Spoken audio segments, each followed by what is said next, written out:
La vie sur la planète menacée, c'est le cri d'alarme de scientifiques de l'ONU. Au début du mois de mai, 1 million d'espèces végétales et animales risquent de disparaître en cause des activités humaines. C'est une espèce sur 8. L'Alsace est aussi concernée. La biodiversité recule. Des centaines d'espèces animales et végétales n'ont aucune chance de s'en sortir. C'est notre dossier ce soir. Il est signé David Meneux avec Jérôme Gosset.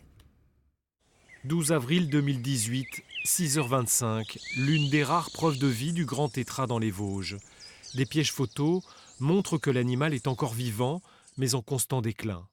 Recenser la population de coqs de bruyère est une véritable traque. Donc là, c'est pour essayer de mieux entendre et après éventuellement enregistrer soit du chant de grand tétras, soit des petites espèces plus sensibles aussi qui fréquentent son milieu, comme les petites chouettes de montagne. Le comptage du grand tétras répond à des protocoles précis. Les indices permettent de déterminer sa présence ou son comportement reproducteur. Mais le bilan de ces dernières années n'est pas bon. Nous assistons à sa disparition. La dernière estimation, donc 2015, une centaine d'individus estimés à l'échelle de la montagne vosgienne. Prochaine estimation 2020, on est largement en dessous des 100 individus, on se rapproche des 50, voire en dessous. C'est clair, on est au seuil de l'extinction de l'espèce dans le massif vosgien. Les actions menées pour sa sauvegarde n'ont pas été suffisantes. Trop de dérangements, un habitat qui se restreint ou disparaît. Et il y a bien des façons de détruire la biodiversité.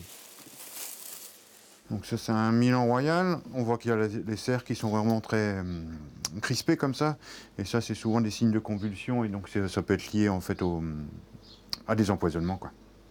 Voilà. Donc là, Ça arrive souvent?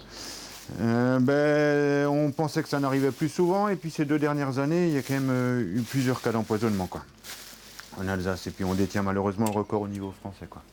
Au centre de soins de la Ligue de protection des oiseaux, des analyses toxicologiques sont commandées et des oiseaux blessés sont recueillis. Le Milan royal est l'une des espèces les plus menacées. Il ne resterait qu'une soixantaine de couples en Alsace. L'empoisonnement est la première cause de mortalité.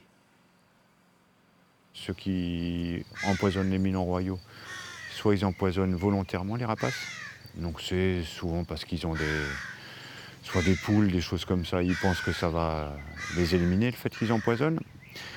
Et puis après, sinon, il y a de l'empoisonnement involontaire, quoi. Quand il y a notamment des pullulations de campagnols, c'est une mauvaise utilisation du produit, et du coup, les campagnols qui sont empoisonnés remontent à la surface. Et là, les milans, comme c'est une espèce charognarde, viennent les manger, et puis du coup meurent, quoi. Comme c'est des produits qui sont très, très toxiques, quoi. Le courlis, emblème du ride, va bientôt s'éteindre. Le lynx joue toujours sa survie. Idem pour le grand hamster, les chauves-souris ou les alouettes. 770 espèces animales et végétales sont menacées de disparition en Alsace, sans compter celles qui ne sont pas suivies. Mais il n'y a pas forcément de fatalité. Ici, on voit bien les traces des dents du castor, parce qu'en hiver, sa seule ressource alimentaire, c'est la partie vivante du bois, donc entre l'écorce et le bois. C'est l'exemple d'un espoir qui renaît. Il y aurait actuellement en Alsace 500 castors. Ils avaient été décimés au XIXe siècle. La réintroduction a finalement porté ses fruits. L'animal est même aux portes de Strasbourg depuis l'an dernier.